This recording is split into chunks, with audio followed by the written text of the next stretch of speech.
The story of Númenor is Tolkien's most explicit myth of political pride and secular destruction. It is the tale of the greatest kingdom of men, raised up by the Valar as a reward for their faithfulness in the First Age, gifted with wisdom, longevity, and the fairest land on earth.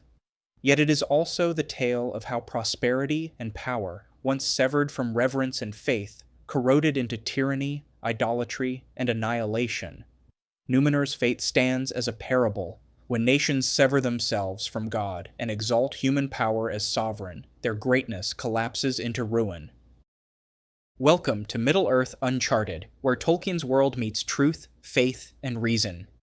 This channel explores the deeper layers of Middle-earth not from a modern or progressive lens, but from a traditional Christian conservative perspective. If you're tired of the shallow modern takes on Tolkien, you're in the right place. The journey begins right now. Númenor was founded in the year 32 of the Second Age. Elros Tar-Minyaatu, brother of Elrond, chose to be counted among men rather than elves, and he became the first king. The Valar granted the Númenorians longer lives, greater wisdom, and a rich land between Middle-earth and Aemon, though they forbade them from sailing west to the Blessed Realm.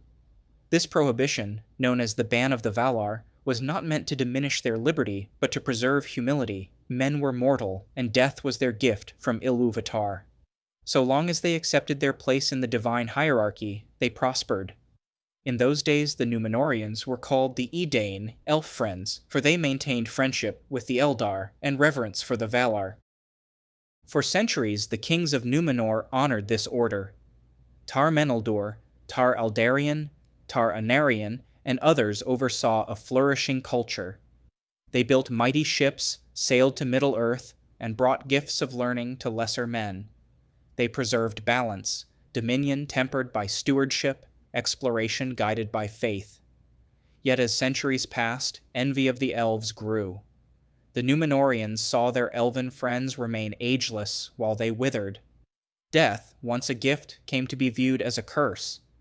This shift in perception was the seed of their downfall. Tar-Atanamir the Great, reigning around 2221 of the Second Age, was the first king to openly defy the Valar. He spoke against the ban, resented mortality, and began to tax and oppress his people to enrich his own house. From this point, the division between the king's men and the faithful deepened. The king's men exalted pride and power, scorning the Valar, while the faithful, led by noble houses such as Elendil's, remained loyal to the old reverence. Númenor, once united in faith, began to crack into factions defined by religion and politics.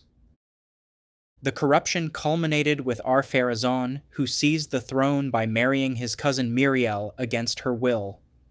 In his arrogance, he sailed to Middle-earth and challenged Sauron, capturing him in 3262 of the Second Age. Yet in this apparent triumph lay the final undoing. Sauron willingly submitted, using his cunning to corrupt Númenor from within. Soon he became the king's chief counselor, urging him to worship Morgoth, the fallen Vala, and to build a great temple where human sacrifices were offered. This marks the darkest moment in the history of men, when the greatest realm abandoned God and turned to open idolatry. The ban was cast aside, and rebellion became doctrine. In 3319 of the Second Age, Ar-Pharazôn resolved to break the ban entirely. Deceived by Sauron, he gathered the greatest armada the world had ever seen and sailed to Aman itself, seeking to seize immortality.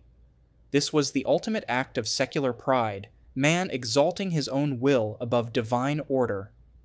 In response, Ilúvatar intervened. The world was changed. Aman was removed, the world was bent, and Númenor was swallowed by the sea. Only the faithful, led by Elendil and his sons Isildur and Anarion, escaped, bringing with them the seeds of Gondor and Arnor. The themes of Númenor's fall are clear. First is the fear of death. In the Akallabeth, we read, "But the fear of death grew ever darker upon them, and they delayed it by all means they could. And the more they made voyages in quest of the Blessed Realm, the more did their hearts yearn for it, and the more they envied the Eldar." Mortality, meant as a gift, became the occasion for rebellion. In theological terms, this is man's rejection of his creaturehood. By denying their limits, the Númenóreans destroyed themselves. Second is the corruption of worship. Sauron perverted their longing into idolatry. Men built temples and cried to Morgoth for deliverance from death. This echoes the biblical account of Israel turning to idols and the Tower of Babel when men sought to storm heaven. Tolkien makes Númenor a second Babel, a civilization unified by pride against God.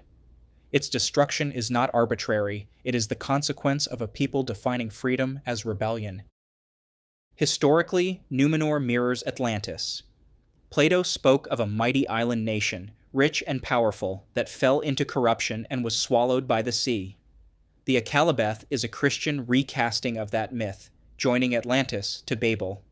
Yet Númenor also resembles Rome. Rome rose through virtue, discipline, and piety. As it abandoned its gods and traditions, it turned to decadence, tyranny, and eventual collapse. Like Rome, Númenor's fall came not from enemies outside, but from rot within. 20th century ideologies, Nazism, communism, exalted man, science, and the state while rejecting God. They ended in gulags, gas chambers, and ruin. Tolkien, writing amid the ruins of World War II, knew these patterns well. In his letters, he warned against the worship of the machine and the false promises of modern states. He saw Númenor's fall as a warning for our age that secular man, seeking to overthrow divine order, will collapse in terror and tyranny. Yet Númenor's story is not all despair. Out of its fall came renewal. The faithful preserved the old ways. Elendil's escape carried the light of the West into Middle-earth. In Gondor and Arnor, the Númenorian heritage endured, albeit diminished. This illustrates a crucial truth. Civilizations may fall when corrupted, but faithfulness, even in remnant form, preserves seeds for renewal. Just as Rome's fall gave way to Christian Europe, so Númenor's fall gave rise to Gondor, and the hope that culminated in Aragorn's reign. Thus the fall of Númenor embodies the principle of secular destruction. Pride, envy, and rebellion against God's order consume the mightiest empire. Its temples and fleets, its wealth and wisdom are all nothing when severed from truth. The faithful, though few, endure because they root their lives in service rather than sovereignty. Tolkien's myth warns us that nations which exalt themselves above God will be swallowed by the sea of history. Those who remain faithful, however small, carry hope into the future. If you enjoyed this episode of Middle-earth Uncharted, be sure to leave a like and subscribe for more adventures ahead. The road goes ever on and on.